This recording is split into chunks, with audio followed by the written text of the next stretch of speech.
Why are you pointing guns in people's faces? A lot of people have problems in their life. I know a lot of people who have mental health issues, a lot of people who have drug issues. This is not the way to go. Why didn't you call your mom before you did this nonsense? Texas versus Philip Thomas Washington. Can I have parties announced for the record for the state? Marcus Sanders. For the defense?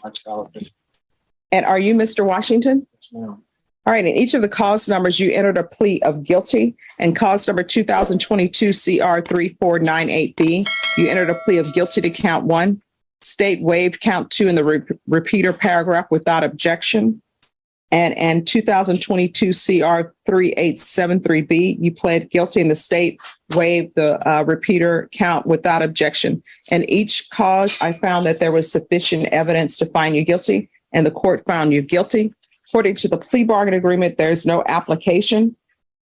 Each case is to run concurrent. There are several cases that are being taken in consideration, and the state is asking that your sentence be set at a cap of 22 years. Have both parties had a chance to review the PSI report? Yes, Judge. Yeah. Any objections to the PSI report? None from the state. State, do you have any witnesses? Yes, Judge. How many witnesses do you have? 1. All right, if you can call your witness. State calls Cynthia Martis.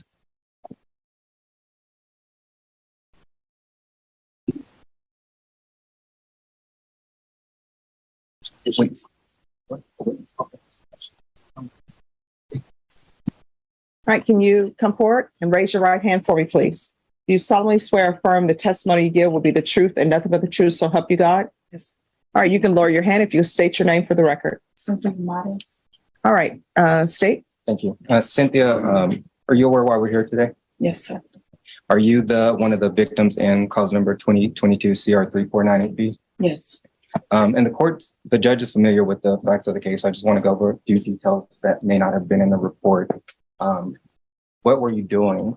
Or what were you at first? Where were you at that day? I was at home sitting on my chair, like I usually do, sit with my door open, and I was there with my friend, just sitting there watching TV, listening to my news, and I do volunteer work behind me, and he was one of the people that helped me, get volunteer work, and I was helping him out as a place to stay, so he was there.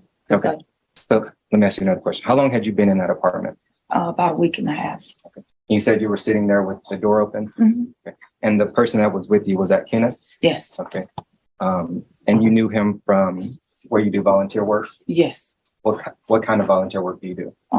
I was helping at the Travis Street Park Church, which is where he works. And what do y'all do there? Everything. I usually work in the clothing room, and he runs the showers, the food.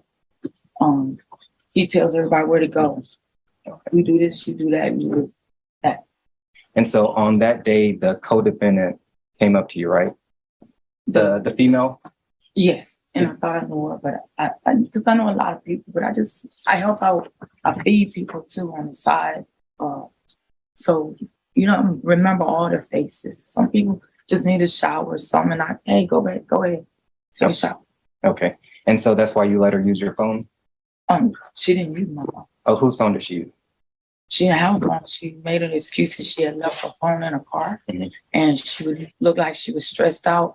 So she left my house, and she said, "Oh, I left my phone in the car." Then she goes down. She comes back with a guy. I don't know who she is. The guy that helped me, with the volunteer work in, knew them. I have never seen these people before. Did they enter into your apartment? Yeah, because my door was open. They came and they said, "Do you remember me?" And I thought I did, but I really didn't. She said, "Come on." They let me go. Who was it that had the gun? This guy. Had you ever had a gun pointed at you before? Never in my life. When he pointed at the gun at you, what did he take from you? He took my purse. It was rent time. So I had just been to the bank and, so I had my rent's $800, had enough money to pay my rent. And then all the bills are coming up. It's like, beginning first of the month, all that stuff. So he took everything I grabbed when to call the police. He said, "Give me that." Everything I pulled out, give me that. And I was scared because there's a gun in my face. The report mentioned that he, I guess, made you drop your pants and raise your shirt. Is that right? Yeah. And then afterwards, you said they took your phone. Did you end up finding pictures that were taken from your phone? Yes. Was the defendant in those pictures? Yes. And how has this offense affected you? Like, how are you dealing with it? I still have my door open because I think as long as I pay my rent, I have that right. But it just reminds me that somebody could just walk in and take your life, blow your head off, and not think about it.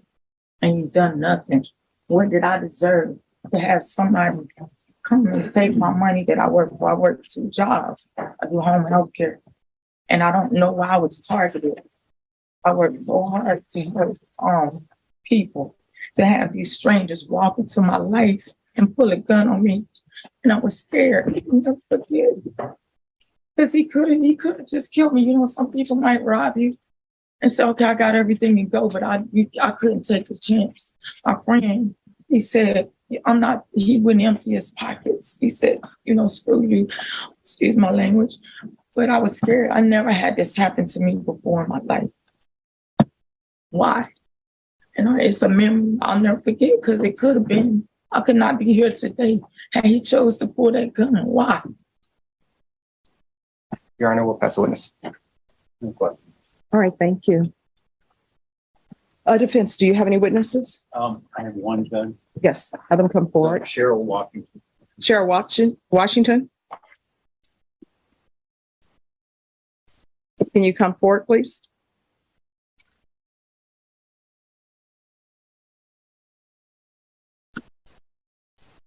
All right, if you can raise your right hand for me, please. Do you solemnly swear or affirm the testimony you give will be the truth and nothing but the truth, so help you God? Yes, ma'am. All right, you can lower your hand. State your name for the record. Cheryl Washington. All right, defense. Ms. Washington, you're the mother of Philip Washington. Yes, sir. Okay. Can you verify some of the things that I showed you in the pre-sentence investigation? Yes. He's been,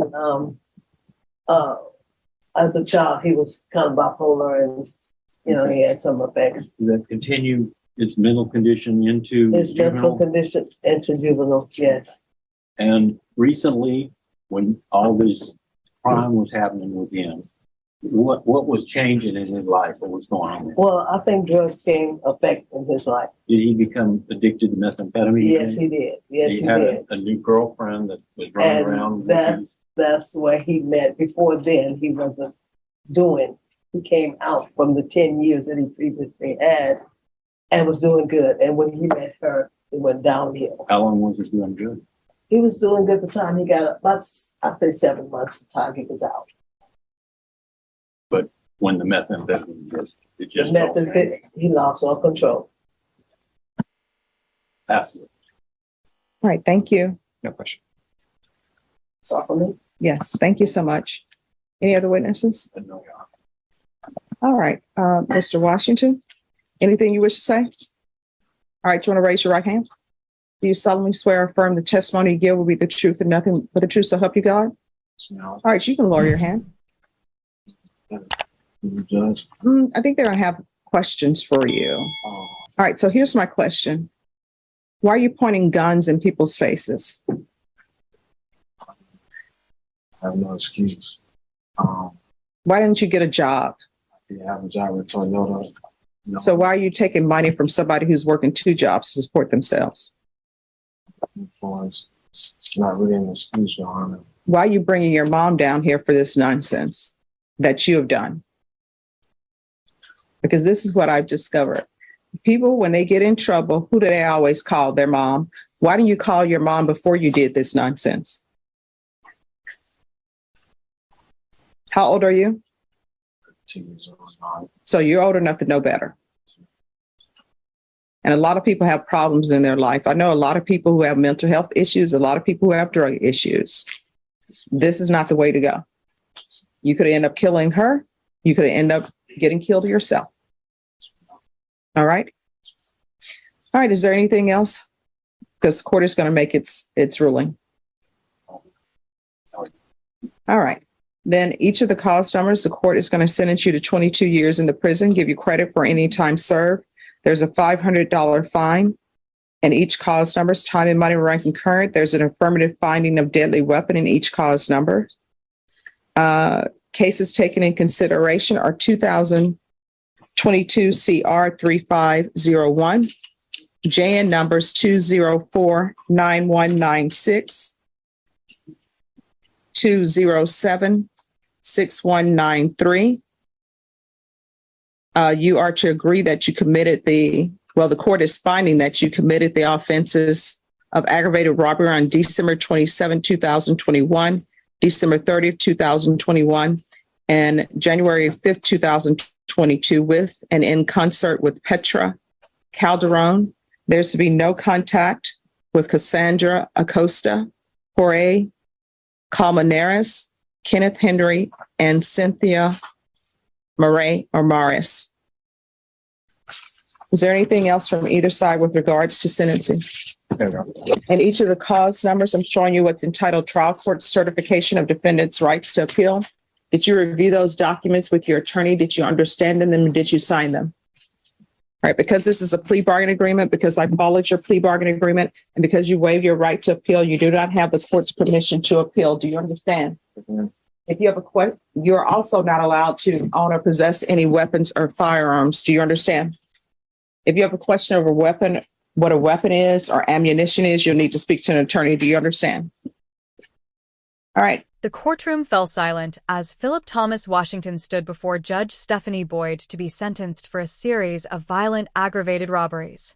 What unfolded wasn't just another criminal hearing.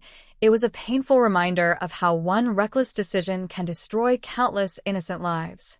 The prosecution called one of the victims, Cynthia, who described the terrifying afternoon when she was relaxing in her apartment after a long day of volunteer work. She had only recently moved into the apartment and often kept her front door open while helping members of her community. That kindness was exploited. A woman approached Cynthia pretending she needed help, then returned moments later with Washington. Without warning, he pulled out a handgun and pointed it directly at her face. Terrified, Cynthia handed over everything she had, including the cash she had just withdrawn to pay her rent and monthly bills. The nightmare didn't end there. She was forced to raise her shirt and lower her pants while the robbers searched her belongings before stealing her phone and leaving her traumatized. In court, Cynthia fought back tears as she explained that the robbery stole more than her money.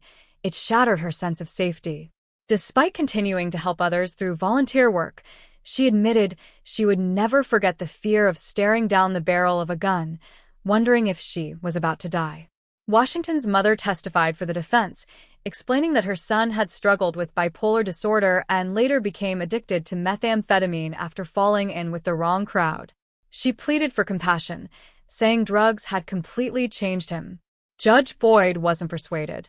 She confronted Washington directly, asking why he chose to point guns at hardworking people instead of keeping a job. She reminded him that countless people battle addiction and mental illness without terrorizing innocent families. Her most powerful question echoed through the courtroom. Why did you call your mom after you got in trouble instead of before you committed these crimes? Finding no excuse for the violence, Judge Boyd imposed the agreed sentence, 22 years in prison, concurrent across the cases, along with deadly weapon findings and a permanent reminder that armed robbery leaves victims with scars that last far longer than stolen property.